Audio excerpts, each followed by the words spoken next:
Hey, it's Dennis O'Brien back again on Let's Talk About It. We have a great show for you tonight, just like every week. Tonight is very special because today, Wyndham chose their 2026 Cupid. Our 2026 Cupid is Bill Sayers. Who is it? Absolutely not me. It's Dick Smith of Hayden Street in Willimantic. Congratulations, Dick. That would be your former your neighbor. Oh, yes, and yes. I want to say congratulations, Dick Smith. A well-deserved honor. I am thrilled that you can join us today on Let's Talk About It. Hey, Bill, Dick, I had to take a nap this afternoon. I was all tired out. You must be tired. You've had a long day. Yes, I have. And a very exciting day, and not your normal day. No, it wasn't. It was quite a surprise. And yeah, it was quite a surprise. And it was great fun to see the look on your face when you realized it wasn't Sydney's name getting called. Yes, you're right.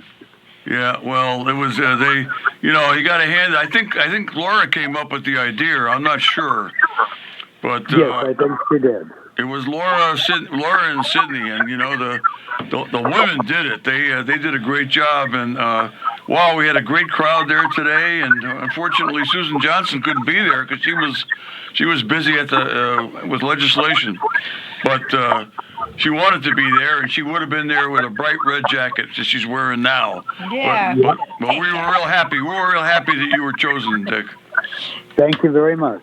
Yes, no, I had to be at an education subcommittee meeting for the Appropriations Committee, and it was at the exact same time you got the award, and it lasted right through to the very end. So I was sad to miss your great honor, and but I'm really thrilled that you're here. Let's talk about it, and we just want to say thank you for the amazing work you've done for our community over the years. Amazing things, all very, very diverse. And I know that Dennis was especially focused on all the work that you've done with the kids' softball and baseball. Yes, I've tried to keep in touch with all that. Yeah, Dick, I think the first time I met you, because you were born and raised here, lived here all your life, but I came here from where, New Britain. I said it. And that was in 1974, and I met you not long after that.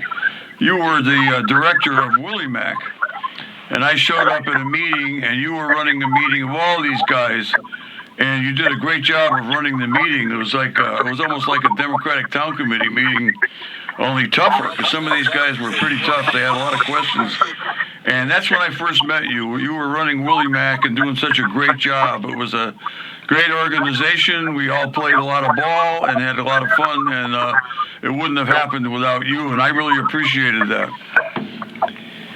But we used to have 40 or 50 teams in the softball league, but I think now we're down to like 15. Yeah, it's not the same as it was when we were young, Dick. It was people got outside, and they did things outside. Like when I was a kid growing up in New Britain, I lived on a street where there were a lot of people, and I was 8 or 9 years old, and I knew everybody on my street because people were always out in the street talking to each other and sitting on the front porch and whatnot. But it's changed a lot. But I'll tell you, the Willie Mac organization was great, and I remember calling in those scores, and I don't know how you handled it all. You did it, and then I guess Jimmy Barron did it after a long while. And I don't know what's going on with it now because I can't play ball anymore. No, and I can't either. Yeah, right. Dennis, Susan, speaking of neighborhoods, I have to say that Dick and his late wife, Jane, were amazing, amazing neighbors. They... my folks bought the house across from them 50 years ago. And, of course, that in 1987 my dad passed away. And it was always very comforting for me to know that Dick and Jane were there. I knew my mother was never alone because they were there, and I knew that Dick's presence in that neighborhood meant so much to all of those neighbors. And it really, really reflects on the kind of man that he is. And how he takes care of his friends, how he takes care of his family, and how he cares about his community. And Dick, I want you to know that there was a lot of great names submitted for Cupid this year, but yours was the one that stuck out the most to the town council. So.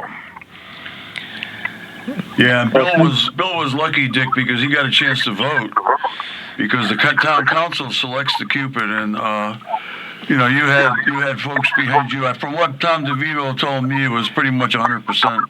Oh yeah.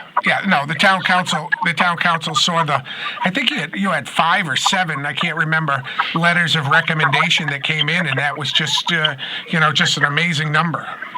Yeah, at the meeting today at the community center, Wayno read from a couple of letters. One of them was mine and Susan's. But the one that really struck me was the letter that your granddaughter Sydney wrote. A very, very nice letter about her grandfather. And we had her on the show here a couple of weeks ago. And, I knew her, but not that well. But I said, wow, you and your whole family and Laura, especially her mom, must be very, very proud of Sydney. They certainly are. And I think one reason why they were able to trick you into going to the event today is because you knew that Sydney was definitely, as young as she is, she's accomplished an awful lot, and that you knew that it was possible, very possible, that the fact that they told you that Sydney was going to be the Cupid was true. I believed it. Well, she has definitely taken up the family mantle of community service and in community involvement. And Dennis, I was very fortunate to get her to join the Democratic Town Committee this year. I was pleased by that. And I think she's going to be a great asset over the next 50 years to our community. Hey, Dick, are you on speakerphone? Yes, I am. Okay, you should take it off speakerphone because I think that's causing a little bit of that background noise. There you go. That's it. There we are. That's wonderful. Good job there, Dick. Bill Bill Sayers is the only person that was on the town committee when I first got on the town committee in around 1981, and he's the only one that was on there back then. So he started before I did on the town committee, but he took some time off, and now he's back, and he comes right back in, and now he's the chairman. That's Bill. He gets involved. Well, yes, he does.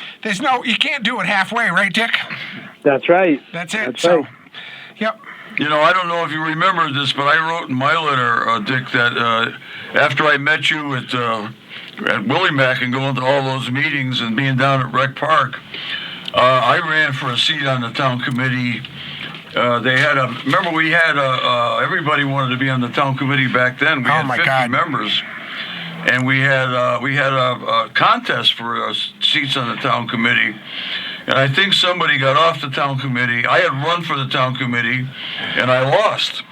And then they had an opening, and I ran. John Lesko and you put me up for membership in an opening, and I think I won by one vote. And I always felt that because you got some votes for me, I always gave you the credit. You're the one that got me on the town committee, and I'm still on there. Well, stop blaming him for that. All right, it's his special day. It's his special day. But I don't regret it at all. I've had some great times being on the town committee. I ended up getting elected the probate judge. I met a lot of great people. And now your granddaughter Sydney is on the town committee, just recently elected.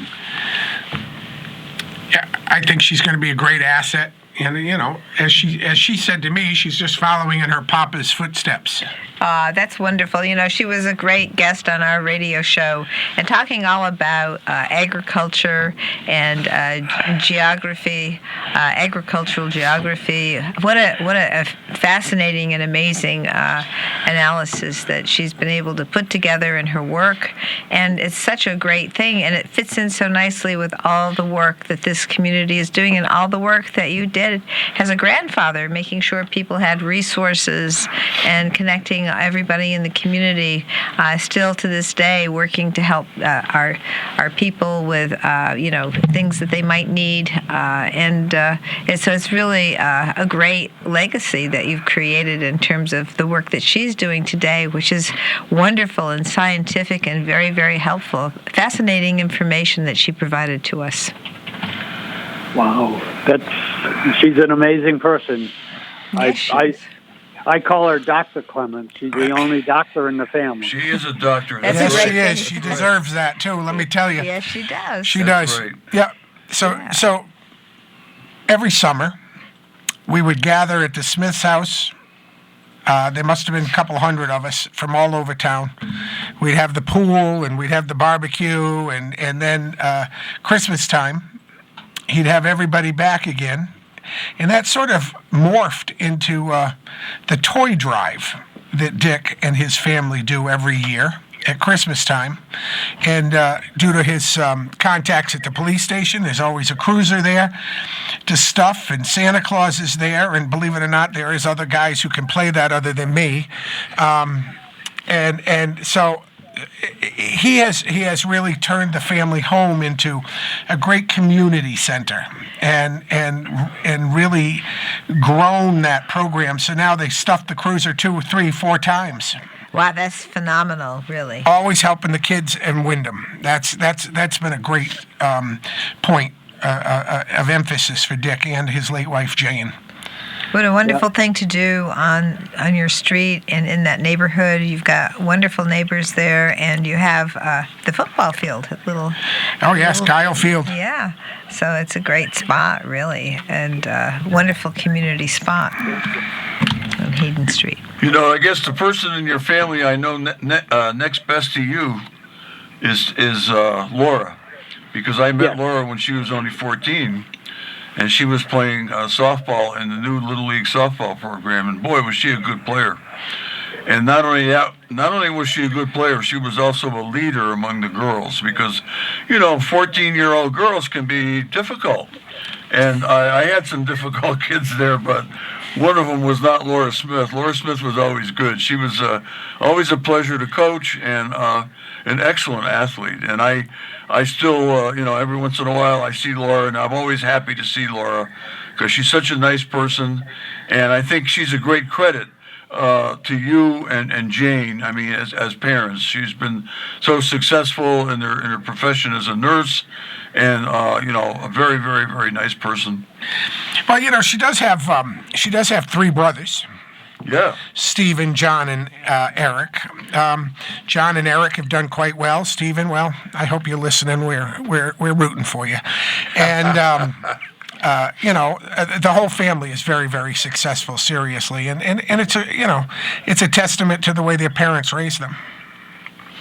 It's so true. It's parenting is so important, and a lot of the success of the children is really because of the work and the time and energy that the parents put in, and can actually be there for them. And also, I think it's parents, but it's also where you choose to live.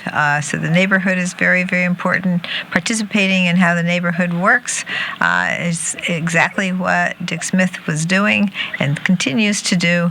And this is something that's a really good way to lead the family into being participants in the community and helping others, just learning how to have those relationships and what to do.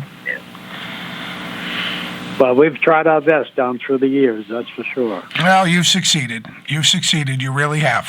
Yeah, you mentioned Bill Sayers mentioned Steve Smith. There's another one of your kids I know pretty well, because Steve was the same age group, I think, as our daughter Leslie, and he went to Wyndham High, I believe. He was a pitcher in baseball, and he ended up doing a lot of coaching. Yes, and what he he did. did was Yep. he coached girls softball. Yes, he did, yes.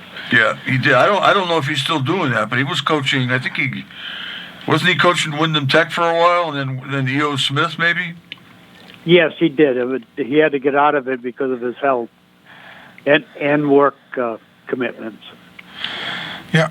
But he was a great coach, and I know he had some Some of his teams played games actually down on the Little League field on Legion Field, the field that I raked that field so many times. I was in that Little League program for almost 40 years. I should still tell the story about the time I recruited Bill Sayers to be an umpire. Oh, dear God in heaven. Oh, some of the worst times of my life. We had a couple of the coaches were really on his case, and then I was umpiring behind the plate. Bill was on the bases, and it was one of those games that went about 6 hours long because it was on a weekend, and they were using all the pitchers that were normally pitchers because you only could pitch so many innings. And Bill, I never asked Bill to come back to umpire, not because he didn't do a good job, Dick, but because I put him through 6 hours out in the sun, and with coaches yelling at him, and I even lost my temper and yelled at one of the fans. I'll never forget that. Oh yeah, that was something. That was an yeah. interesting day. Yeah, it sure was. Yeah, but that was it for Bill. I always saw Bill as an umpire, but No, his umpiring career did not last long. I think it was 3 games, Dennis, and that was it because I was ready to kill somebody. So. All right. What was that? What is that? Oh, somebody's phone's going off. Somebody's Okay. phones went off. I didn't think that sounded like Dick Smith. Yeah, All right. wasn't mine. Anyway, you've got somebody mentioned you've got what? How many children did he have? Bill knows. 4. 4 children, and how many grandchildren you got now? Grandchildren, I have 7, and I have 3 great-grandchildren and another one on the way. Wow! Oh, wow. Congratulations. That's What wonderful. a family! Well, I just learned something new. Okay, congratulations. So you remember Bill Sayers living across the street from you, right? Oh, yes. Yep. I'm And there his- every and his day mother, still. We know his mother for many, many years. His mother's great. I always ask Bill whenever I see him, how's your mom doing? And she's still doing fine, right, Bill? Oh, God, yes. She's still kicking. I told her just the other day that she's not in the will. She can go anytime she wants. But, she's going to outlive me. Yeah, she has no intention of going anywhere. She's going to stay in that house, and it's for as long as she can, which is good. I'm happy for her. And, we're lucky to still have her. Yes, absolutely. That's right. It's You a are wonderful lucky to thing. still have her. 94 this past January. Wow. So, yep. Well, Dick and I are almost the same age, and we're still going strong. Yeah. You're not anywhere near 94. I'm closer to it than Dick is. Yeah. All right. Anyway, Dick and I would run into each other recent years. We would run into each other at physical therapy, right, Dick? Yes. Yep. Yeah, I always like to see. That's right. That's where we would have our conversations and catch up on things over at the physical therapy. I never thought it would come to that when we were running around the recreation park, but people do get older. Yep. Yes, I've noticed. Anyway, so I understand that I heard from your granddaughter that Sydney that you got some friends coming over to take you out to dinner tonight. Yes, we do. As a matter of fact, they're right here, right now. Oh, that's great. That's great. Well, anyway, you had lunch out. We saw you at the brew pub at the Main Street Cafe. We were there having lunch with the new probate judge, George Baker. We had set that up, and we saw you at a big table of people surrounding you. And Susan got a chance to go over and say hi. Yeah, that was most of my whole family. Wow. That's great. Wonderful. That's It's great. great. Great to have everybody there, and I really appreciate the fact that you've been able to say hi to us on Let's Talk About It.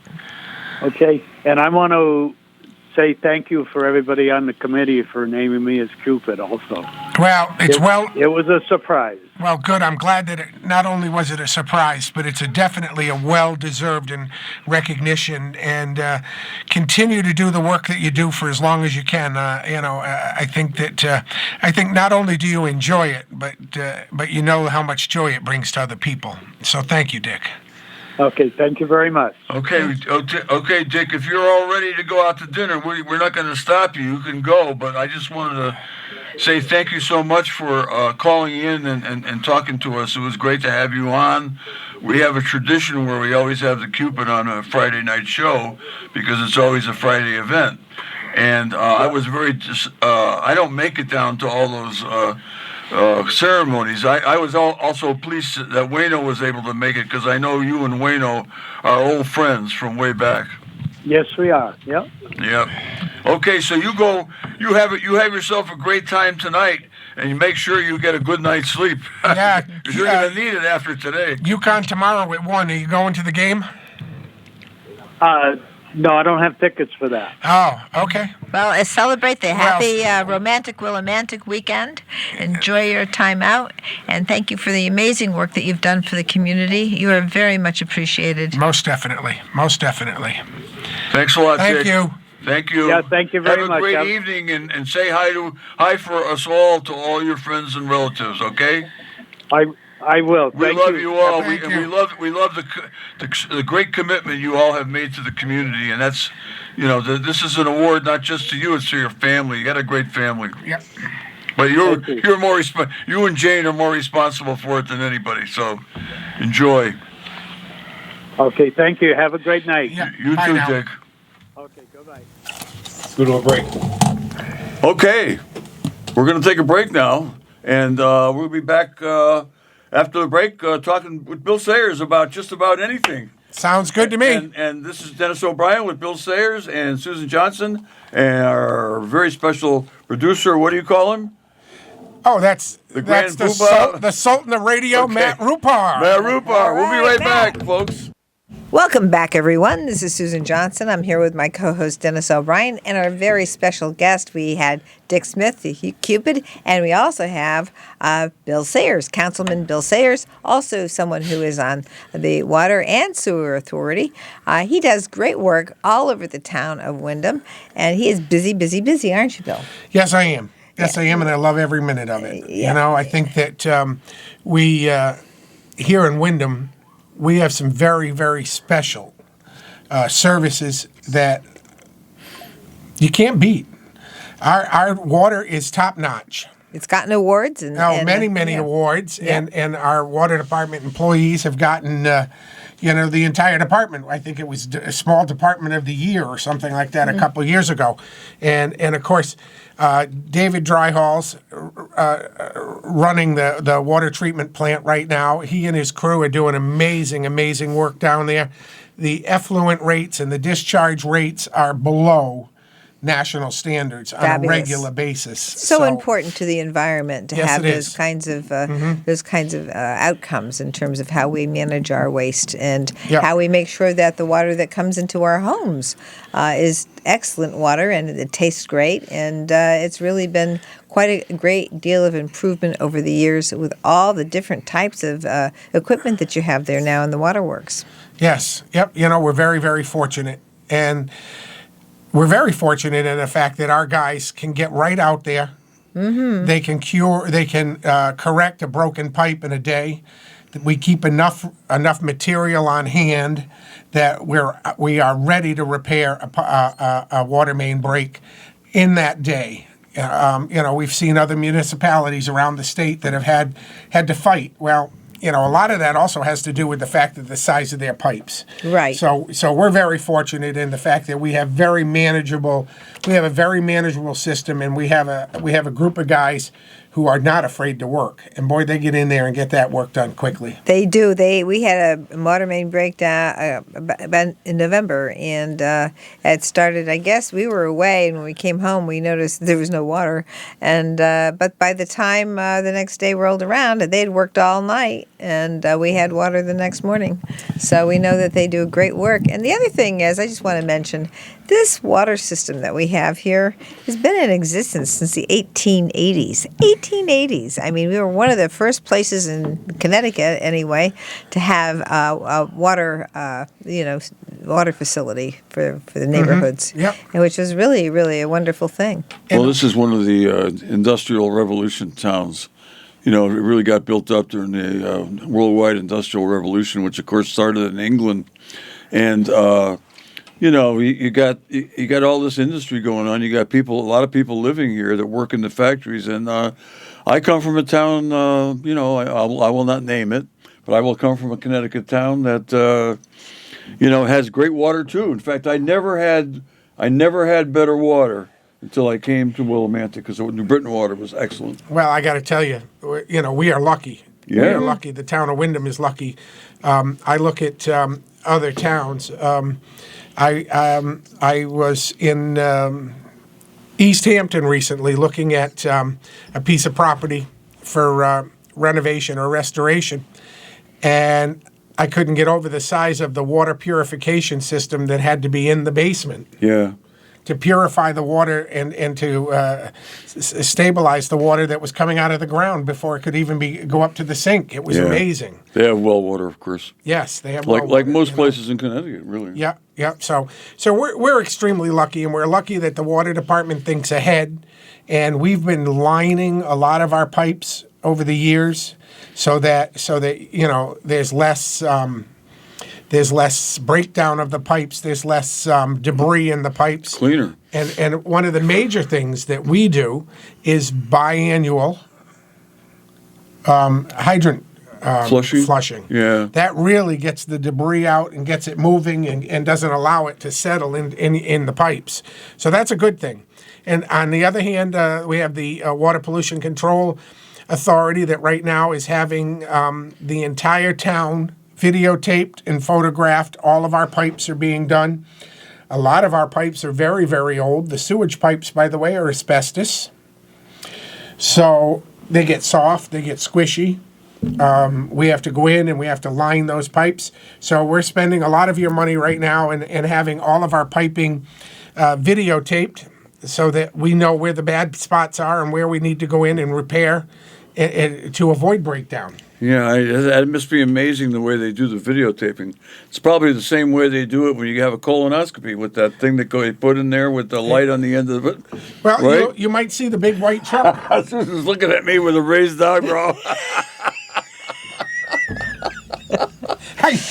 I'm trying to come back from that, Susan. I've had a lot of those. Let me just say I'm this due for about another one sewage this year. pipes, because I've been talking about sewage pipes for a while now, ever since You always our talk town about manager, sewage pipes. our town manager What did you do, Bill? Look what you Zarnetsky, got. started to started us. I knew what I was doing. Started us on geothermal with our sewage pipes, and so one of the things I've been able to go to the Capitol, and we have a bill that we passed last year, Senate Bill 4. It's parts 5 through 10 or somewhere in that part of Senate Bill 4, and it is amazing that we can utilize our sewage pipes. We can use the ground for geothermal. There are all different ways to utilize what we have right here is a resource, and utilize that, and the equipment that you need for it can still be tax deductible. So we can actually utilize what we have right here in the ground to be sustainable, have energy that is cost efficient, and it will last a long time, kind of like the pipes we have here already. But it's going to be a way to get our businesses going with a reduced cost of energy, and it still is tax deductible to get those projects going. I would love to see nothing more than for us to take the heat off of our sewer pipes, our waste pipes. Yes. And we could start very small. Yep. We could heat the pool at the community center. Yes. With the piping. Yep. Yep. And that would save the taxpayers a lot of money in the long run. Yeah. Yes. And that's something I'd like to see us start with, and something that I've been approaching. Great. Oh, I'm glad to hear that. That's wonderful work. Yes. One of the things we need to look at is within the next year, we're going to have 100 apartments on Main Street, 100 more apartments on Main Street. Well, what could we do? Because this developer is very, very interested in a couple more spots. I'm still kind of burnt from our last developer, so I'm not in a hurry to see us put all of our eggs in one basket. Sure. But I would like to see I'd like to see us be able to offer him some sort of geothermal heat for the Hale and the Hooker properties, if in fact he's interested in buying those. Yes, I would love to see that, and I know that he is absolutely interested in the current project he's involved with, to doing geothermal there. Oh, wow. We had a meeting this last week with our town manager and some other people, and and our mayor to discuss geothermal. So we are, and I've talked to people about it at our downtown business council meetings, and people are interested in doing it. I think it will be the way. If we have access to geothermal in our downtown area, it might be the final answer to getting all the buildings done in the downtown area.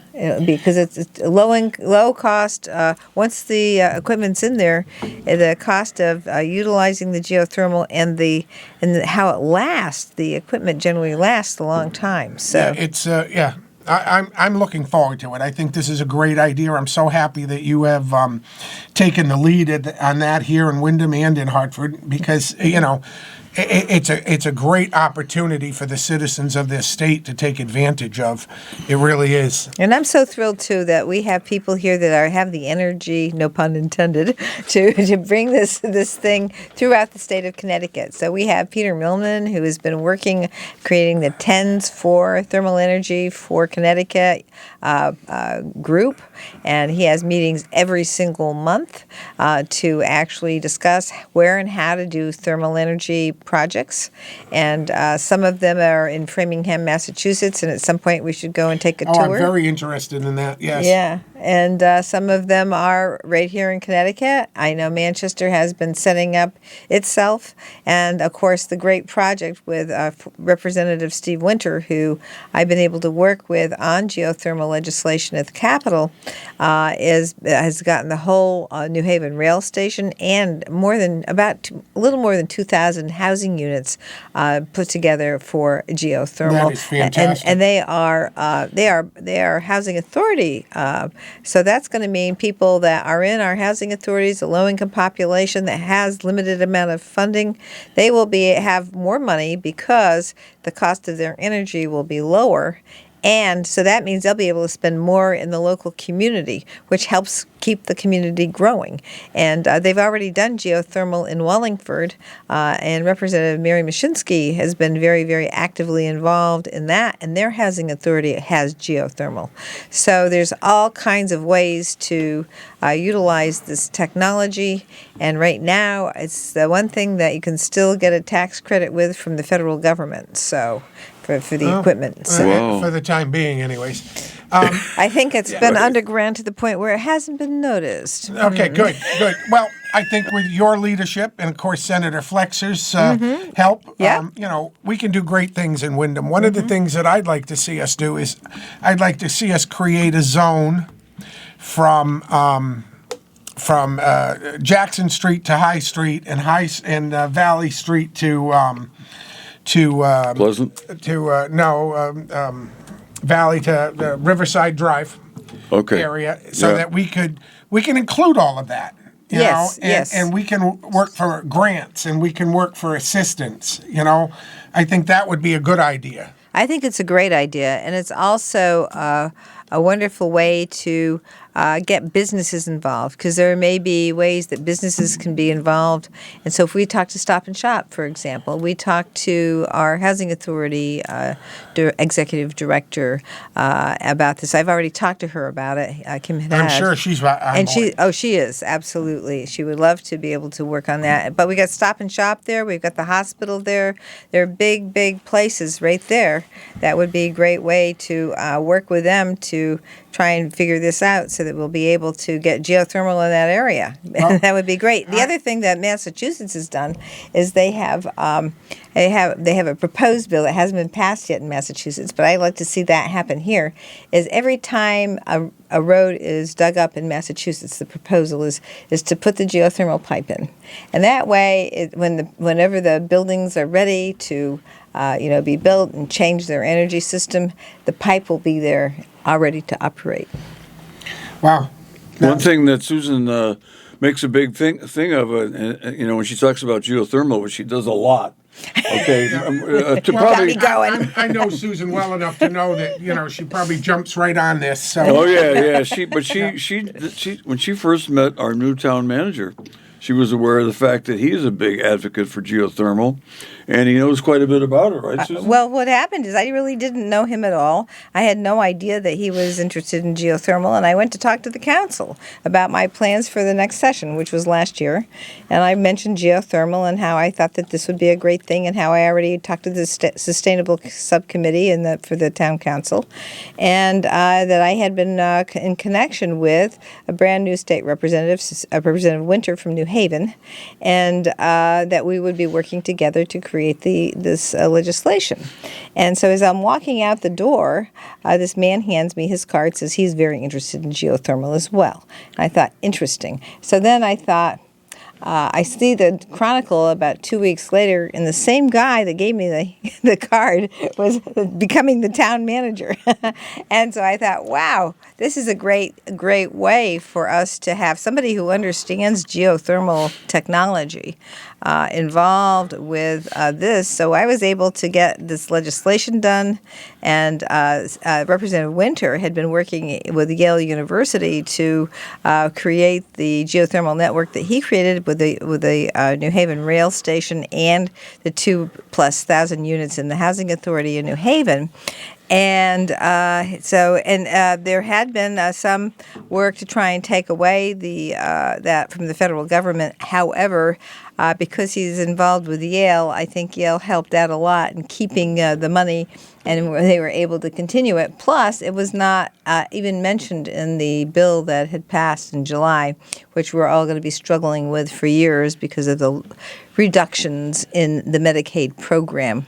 It's going to be tough, Susan. It really, really is. Yes, it is. But you talk about Yale, but we have an amazing resource right up on the top of the hill here in Willimantic, and that is Eastern Connecticut State University.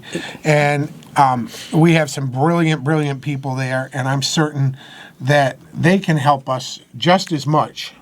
I think so. I Yes. think you're absolutely spot on. Yes. We have the Sustainable Energy Institute at Eastern Connecticut we State do. University. Yes. And get this, they have geothermal already, and they have fuel cells. So they have both those types of technology. I remember about 15 years ago when they went from straight electric to geothermal in the tower buildings. And then I remember we had two ribbon cuttings for fuel cell opportunities, fuel cell creations over at Eastern Connecticut State University, and I was just thrilled to be asked to talk to them when back in the day, I think when President Ismaili was first there to come and talk about energy. And people the students wanted to know, what should we do about the energy situation? I said, this university, my alma mater, actually has done the work because they have taken advantage of what they have right there in their backyard, and that is geothermal and fuel cells. And fuel cells, speaking of fuel cell technology and hydrogen, I'm in a national group working on that now because fuel cells, of course, were the best technology here in the 1960s with Pratt & Whitney. They made the rockets where we had the first blast off, and it was all because of fuel cells. And they had been doing this work with fuel cells and hydrogen. And hydrogen can come from your sewage treatment plant. Again, the sewage treatment plant, we're not utilizing all the things we should use to create a environmentally justice community.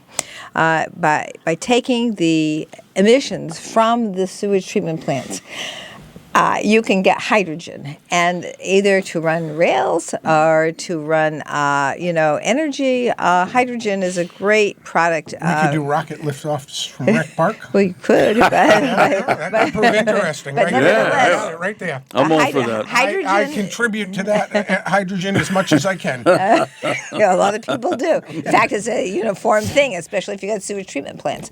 So there's another opportunity to utilize what you got right there in your community, and that would be getting the hydrogen from the sewage treatment plants, getting the hydrogen from other areas of water. You don't want to use your water from the Willimantic Water Works because that's good drinking water, but you want to take water that probably isn't going to be used again, and utilize that water, that hydrogen, because there's all kinds of hydrogen in the ground. I'm learning all about the geological aspects of hydrogen right now, and I'm getting into that. So And I she's want to sure as make heck sure. going to let us know all about it. Yes, she is. She's doing a Yes, good she is. job here. Wow. Can I just? I haven't- Can I sneak in a little advertisement here, Dennis? Please sure. do, please. This coming week on my show, Monday at 4:00, I'm going to have the Honorable Dennis O'Brien. We're going to be talking about Willimantic, past and present, Wyndham, past and present. Fantastic. On the 23rd, I have the Honorable Sean Scanlon, our controller. And on the 30th, I'm going to have Senator May Flexer will be on. So tune in, and I'm looking forward to that. And of course, just so everybody knows, the Democratic Town Committee meets on the fourth Monday of the month. We meet at Town Hall in the Bellingham Ballroom. We meet at 7 o'clock. I'd love to have Democrats from the town of Wyndham. If you're interested, if you have an urge, come join us. Come see what we do. We're reaching out. We're going to be doing a lot this year with fundraising for the end of this month. We're sponsoring a fundraiser with State Representative Susan Johnson and State Senator May Flexer, and we're doing a fundraiser for the Covenant Soup Kitchen. Jason Altieri of Uba's fame will be coming back and putting on an Ubanian lunch. That's a made-up place, everybody, but, don't hold it to me. It's him. So, the Democrats, we're trying to do a lot for Wyndham, and we'd love to have anybody that's out there that wants to join us, that wants to sit in and attend a meeting and see what we're all about. I'd love to have you join us. So that's the fourth Monday of the month. It's 7 o'clock in the Bellingham Ballroom. This month it'll be on the 23rd. You'll be lucky. Lynn Ide will be running the meeting. I'm going to be working with a class at Eastern on a new program that we're hoping to develop that will improve communications and transparency from Town Hall to the residents of Wyndham. Fantastic. It's a great idea. I think those shows sound good, and I think you're covering a lot of ground with those shows. And I'll tell you, I'm delighted to have you on the air at 4:00 on, was it Monday, right? Monday. With Bill Sayers on the air. Right. Bill Sayers on the air is I've been on the show a couple times already, and I've enjoyed a good time it. talking about Wyndham Willimantic. I've enjoyed it a lot. I think if I'm on that show, I'll probably be able to say a lot more than I said on this show. But that, and I will try. I'm going to try. Anyway. Anyway, thanks for inviting me, and I'm looking forward to it, always a Dennis. pleasure. I think the station, Art Robotham and Rupar and all the people down here at the station have done a wonderful job of providing. We were once one of only two shows in the evening. There was Let's Talk About It, and there was a show called, I believe it was the Republic Forum, and now it's been replaced by I'd say a better show. As far as I'm concerned. Mm-hmm. And, you got all these afternoon shows, afternoon and early evening before 5 o'clock. And, boy, people can tune into WILI and listen to some really great people talking about some really interesting and important matters. I didn't, and since you've mentioned your shows, our next show next week has Majority Leader Jason Rojas. Nice. So we nice. have Jason on, Nice. and we're very, very excited to. That's a have good him. show. Yeah. I'll be listening to that one Yeah. because he's a good man. Yes, He's he a great is. man. And, He's doing a heck of a Hartford guy. job. He's doing a heck of a job for Connecticut. Yes, he In is. the future, I'll have the Lieutenant Governor, and I hope to have our Attorney General William Tong. on, and of course, I can't forget our Treasurer. He's with Eric Russell. Eric Russell, Yeah. of course, yes, and I hope to have him on as well. So He's very good. I'm looking forward to meeting with these guys and bringing him to the people of Wyndham. That's fabulous. Thank you for that. Well, we've had a great show tonight. We've had a personal appearance from Dick Smith. And Dick Smith is the new Cupid, 2026. Excellent choice. Yeah, excellent choice. I think he was almost a unanimous choice by the town council, and with some strong competition. There always is a lot of nominees for Cupid, and Dick Smith is prevailed. And he and I as I mentioned we mentioned in our letter, Dick and Jane Smith are the ideal, sort of the couple for Wyndham Willimantic. They were out there all the time promoting the town, doing good works in town. And Dick is continuing on to do that, and I'm glad he's being recognized. But we'll be back next week with another great show with Jason Rojas. Yeah, Susan. Representative Rojas, our majority leader at the Capitol, and somebody I work with all the time. I'm the deputy majority leader, and so I work with him. And so I'm very, very excited to have majority leader Jason Rojas talking about all kinds of policies. Thanks for tuning in, folks. And, of course, we got Matt Rupart, too. Take care. Thank you very much.